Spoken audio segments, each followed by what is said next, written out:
մի նախագիծ է, որը Հայաստան Միացյալ Նահանգներ նախագիծ է, եւ այնտեղ գրված է, որ որևէ երրորդ կողմի մասնակցություն պետք է տեղի ունենա Հայաստանի եւ Միացյալ Նահանգների համաձայնության պայմաններում, բայց այդ նախագիծը ինքը աշխարհից կտրված չի, այսինքն տրիպից դեպի աչել կա կյանք, ձախել, վերևել, ներքևել, եւ հետեւաբար ես երբ որ երեք ասում եի կամ այսօր լրագրողի հարցին պատասխան խոսում եի մասնավորապես երասխի հատվածում, ախուրիկի հատվածում, նախորդ երևի բրիֆինգի ժամանակ կամ որևէ այլ առիթով Իջևանի հատվածում երկաթուղային, Դիլիջանի հատվածում երկաթուղային ենթակառուցվածքի վերականգնման համար մենք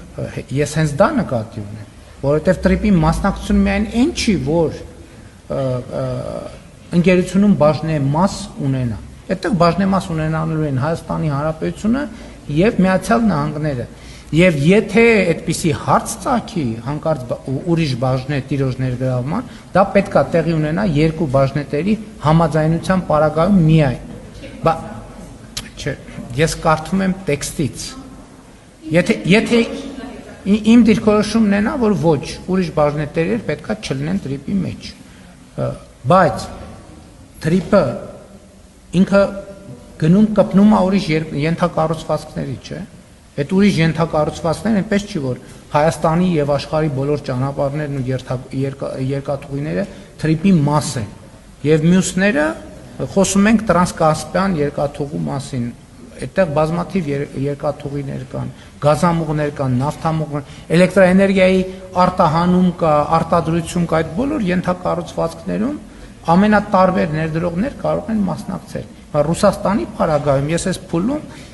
էլի ասցի, խնդրում ենք մեր ռուսաստանցի գործընկերներին, որպեսզի հրատապության կարգով ախուրիկի հատվածը, երասխի հատվածը վերականգնեն եւ նաեւ Իջևանի երկաթուղային ենթակառուցվածքը վերականգնվի։ Էլի եմ ասում, խնդրում եմ արձանագրել, որ տրիպը ինքը ներդրումային մի ծրագիր է, այո, շատ կարևոր, շատ առանցքային, բայց ինքը ներդրումային ծրագիր է Հայաստանի Հանրապետության եւ Միացյալ Նահանգների, բայց այդտեղ կան տարբեր շահառուներ, որոնք օգտվելու են եւ հնարավորություն ունեն օգտվելու ծրագրից եւ մասնակցելու այդ ծրագրի իրականացման արդյունքում առաջացող հնարավորությունների օգտագործմանը ամենատարբեր ոլորտներում։